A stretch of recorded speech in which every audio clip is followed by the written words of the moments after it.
y'all, and welcome back to my channel. I'm sorry if my voice sounds a little scratchy. My throat hurts, so I kind of think I'm getting sick. It could be because my friends and I went to a karaoke place last night, but it feels a lot scratchier than normal. So hopefully it doesn't sound terrible. And also my face is breaking out, and it's just the typical I got stretch before the holidays when I can go home and my body can reset. Anyone else feel like they always get sick around the holidays, or their face freaks out, or they're just stressed because they're trying to get a lot done? That's me right now. Also, I'm sure you've noticed that I changed the setup behind me. I just changed where I'm filming. I don't know if I like this better. I feel like it's kind of boring. You can't even see my headboard because of how high up my pillows are right now. But I figured hopefully y'all would not mind if this video was pretty casual, since it is my November Q&A. So I took to Instagram and asked y'all to send any questions you may have my way. I have them on my computer since I also typed them out for a blog post. So that's always the first link below, and you can read it if you'd prefer not to listen to my, what to me feels like a raspy voice. So there were a lot of questions, and I really love it when y'all ask things that allow me to get a little bit more in depth. Instead of just I don't even know a good example. My brain is in space right now. But the first question is, what do you do to get out of a funk? And I feel like I'm the type of person that when I get super worn down, that's when I get into a funk. And so I'm good at pinpointing what causes it. And usually it's something that causes it, and also the stress of everything around me, because I'm not handling that cause in the best way, if that makes sense. But allowing myself to relax, which I'm really bad at, and get in a good workout, that helps me. Eat a good meal, because sometimes when I'm in a funk, it's because I'm so busy that I have not been taking care of myself. But also to allow myself to find some sort of distraction. So whether that be hanging out with friends or making some sort of plans that I'm looking forward to, helps me to not think so much about being in a funk and instead look forward to something exciting that I have on my planner.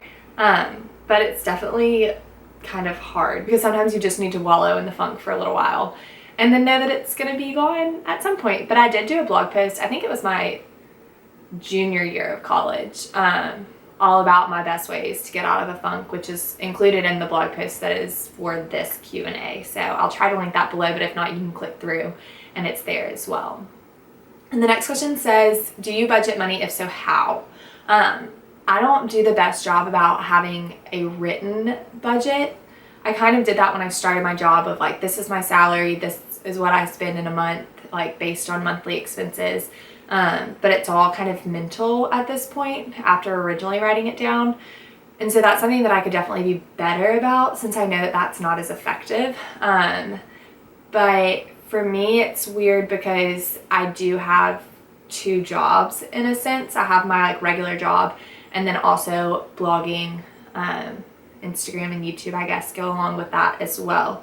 And so I try to just make my budget based on my consistent, employed, not by myself, salary. And then whatever else I make through other avenues, I attempt to save or invest back into the businesses I've built. So it's a little different for me. I should be a lot better about it. But if you want to start getting a feel with budgeting, I really like the Mint app. You can connect it to your bank account, and it tells you how much you spend each week, and it also breaks it up into a pie chart, which I love visuals, of each category. So that would be a good way to start figuring out where you're spending the most and maybe how you can budget that down, and then eventually move into maybe a more, I don't know, concise written budget plan of some sort. So that would be my advice. I definitely, this year, I'm hoping to work better at my savings in the way in which I deposit that. So maybe, 2020 will be my year for that. The next question is, what does your new job entail? And I don't think I've actually talked about it on a video yet. I know I mentioned it in a blog post, so you can read about it there. Again, linked in this Q&A blog post. But I've been keeping a secret from y'all. And since early October, have been in the application process to, it's still within my same company. I work for like a overarching media production company, and then they have 11 different magazines, like different titled magazines under that. And I've worked for 2 of them. Well, I worked for one originally, got promoted in a sense to be added to another team as well. But now I'm moving away from the editorial side. I was an editorial assistant for Southern Lady Magazine and the Cottage Journal, and now I get to be a stylist. So I had to interview, I had to do an audition, which is basically where I styled a shoot and like found a location and did all of that completely on my own. They did give me a theme for it, and I'm really pleased with the way everything turned out for that. And it's going to be run in one of our summer issues next year, which is like mind-blowing because I never thought that this opportunity would come so soon. But basically, I'm a prop stylist, so any of the images you see in magazines, ones with food have a food stylist as well, but I basically plan photo shoots and execute them based on the vision that the editors have come up with. And I'm really excited to get into this because I did get to help a lot with them, but more as like an assistant to the stylist that was assigned the shoot for the brands that I worked on. And now I'm in charge, not fully, but like I get to be the one with the byline that says stylist, which is really exciting. So I move into that role. It's supposed to be the beginning of December. They have not yet, to my knowledge, found someone to replace me, which is why I've still been in my same role for the last month after finding out. So I'm really hoping they find someone soon so I can train them adequately so my teams don't feel like they are left in the dark and they still have everything they need, but also I can finally start this new role that I'm really excited about. So I have my first shoot December 9th. I have a out of town one December 17th through the 20th, and it's actually my hometown, so my Christmas break is going to be extended. And yeah, I have some the 3rd and the 4th, and then I have some smaller ones thrown in too. So they're getting me right into it, but after having shadowed for this past month some of the like more food-based ones, I hopefully will feel more confident going into that role. The next question is, what's your Enneagram? I am a 2-wing 1, but I'm 1 point away from being a 1-wing 2. So I'm the same numbers, I'm just like kind of an equal split, which is not surprising because I am so indecisive, and my Myers-Briggs is kind of the same way, where I'm dead split between F and T, if you know what that means, thinking and feeling for that test. So I don't know how to best sum up my Enneagram because of that, but I'll leave a link to the test I took in the blog post for this. Next is, how do you stay healthy during the holidays? And I try not to think about it too much. I mean, the holidays come once a year for a reason. You can always get back on track in January, but I'm not one to limit myself when it comes to what I'm eating, especially at family gatherings and things like that. Yes, I'll try to keep my breakfast pretty consistent and eat at home when I can, when I am at home for the holidays, but someone else is cooking food for me, I am for sure going to eat it. Such a luxury. I think my biggest tip is just to try to maintain a like relatively consistent to your regular non-holiday season workout routine. So it was funny because I was actually talking on the phone with my parents this past weekend. It was like, I'm really excited to come home for Christmas. I'm going to be there for 2 weeks. Y'all canceled our family gym membership. Like, I know I can run outside by the bay and that'll be awesome, but what am I supposed to do? Where do I go to the gym? And we actually just got a Peloton. My mom got one for Christmas, but it was delivered yesterday. So I'm so excited that I can use that when I'm home for the holidays. So I think just like in my mind, everything in moderation, but yeah, try to consistently work out if you can. Or if you're seeing friends that you haven't seen in a while and you want to catch up, instead of going and grabbing coffee or ice cream, which my friends and I are so guilty of, go for a walk instead. It's an easy way to get some steps in. You still get to hang out, but you're not necessarily drinking coffee or eating ice cream that you may not have wanted, but it was just a social thing to begin with. Next is, do you ever face burnout? Yes. And then the next part of that question is, if so, how do you combat it? So I for sure face burnout. Like I said, I'm not very good at relaxing, and I am not really good at just doing one thing always. So like that makes sense. I have a job and continue to blog every weekday. which no one's forcing me to do, but like that's a self-imposed expectation. So of course I face burnout. The best thing I do to combat it is to try to remind myself that it's okay to relax and that I will do a lot better job with whatever I'm doing if I take a step back and maybe take a day or two off. I mean, obviously you can't do that with like a 9-to-5 type of job, unless you get personal days, like I guess you could. But reminding myself it's okay to relax.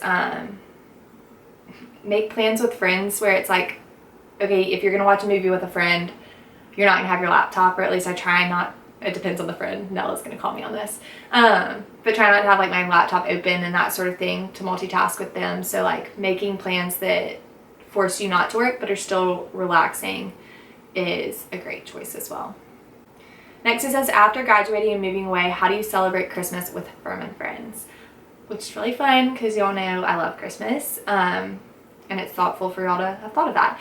But I think it just all around takes being intentional with keeping up with friends that no longer live close to you. Nell lives in the same city as me. We live 30 minutes apart when we go to our parents' houses, so that's really convenient. We definitely are able to celebrate the holidays with one another, which is nice, and I don't take that for granted. Sophia and I are really good at being intentional with scheduling when we're going to see each other, and so we try to make sure that we see each other each season so that we can celebrate each season together. This year we're a little off because I wasn't able to go before Halloween, so we missed all of our Halloween movies, and then it was going to be so soon if she came in December, so she's coming in January, so maybe we'll celebrate Christmas then. But I think that other than that, just in general, keeping up with friends, text them when you think of them, because I think it's really appreciated. When will you post your own Christmas and birthday list? I always love it. So if y'all didn't know, I always share with y'all what I am asking for the holidays. And I say holidays because my birthday is the day after Christmas. So it's just back to back, all my gifts at once, which is really exciting in those 2 days. The rest of the year, it's like, oh, I need to buy this myself if I want it. But I will be posting that next Saturday. So the Saturday after Black Friday. It'll be on the blog. You can shop it. I haven't even finalized it, but my whole family asked for it at Thanksgiving, so I usually try to get it up around then, and right now it's scheduled for Saturday. Next says, what are some budget-friendly gift options for family? And I just mentioned my Christmas list, but I've been sharing gift guides for the past week, actually 2 weeks if you include the one I did the week before, and have a bunch scheduled for the next couple of weeks. And all of those include budget-friendly options. So I know that there are higher price items that maybe you'll go in on with friends or family members, depending on who you're buying for, but I also make sure to include some under $25 options in each of those that I make. But this week I do have a under $30 gift guide coming up, so I think you'll like that. All right, next it says, what have you learned from your job so far, and do you have any advice for one's first job? And holy cow, this could be its own blog post, video, series, because I've learned so much. So if you didn't know, I taught for a year while getting my master's, learned so much about myself during that year. That was probably the hardest year I've had. I genuinely think my parents were very concerned for my mental health, which I guess was rightfully so, just because there was a lot going on with what I was doing for my job that, yeah, it made teaching a hard year. But if I hadn't figured out that, yes, I'm a very capable teacher and I'm a good teacher, but that's not necessarily where my passion lies, through those hardships, then I wouldn't have gotten to the job that I'm doing now. And I think this past year, I've been a lot more fun, which sounds weird. I've learned that it is a-okay to not take stuff so seriously. I think that everyone kind of pegs me as a pretty serious person. And that's come up in a number of times when it's like some of my guy friends would be like, you're a lot more fun than I thought you were. I'm like, well, that's kind of offensive. But also I know where you're coming from because I don't try to be super serious, but that's just my nature. And I think that this year I've had a lot more fun than I've had in a long time, which is great. So like stepping away from my job, I know that that's not like necessarily job related entirely, but it's definitely something I've learned this year. Specifically from my job, I've learned what I want to be doing. I'm so excited to be moving into this role as a stylist. I love writing, but I've realized that I like to choose my own writing topics, and there's not a lot of say with what I'm writing about for the magazines that I'm writing for. Yes, I like the topics I'm given, but it's not necessarily what I would choose to write about. So I've appreciated writing whatever I want to write for blog posts a lot more. I have realized just how much of a visual person I am. I don't know, the list goes on and on. But advice for one's first job, and I know that this sounds kind of discouraging, but I hope you don't take it this way, is no matter what you're doing, your first year out of college is going to be hard because it's a transition. And some people are better at transitions than others. I am a routine person by and by, so I know that was going to be challenging for me, but I think that there's so much to learn, and in college you're surrounded by people that are maybe paying attention to what you're doing and have your best interest at heart and are going to check in on you. But I felt like my first year out of college, I was taking care of so many people that I wasn't taking care of myself, and I was far from my family, that it was hard for them to necessarily know that I needed encouragement or someone to take care of me in a situation. And when I say take care of me, I mean like encourage me. I don't mean like you need to make me dinner or like give me money, or I don't even know. I'm sure there are plenty of scenarios that come to mind. But yeah, know that you're being thought about by someone else. That was something that I felt like, holy cow, I'm so drained. I'm doing so much for everyone else, and no one is, one, taking notice of that, because in a way it's expected, but two, I'm probably not the best at verbalizing that either because I am so private. But know it's going to be hard. Know that you need to acknowledge the people around you and maybe check in with them so that then they can check in on you. But also know that it's kind of exciting, and if you're anything like me, I've learned so much about myself and realized how independent and responsible I am and how much freedom there is in getting to choose what you want to do.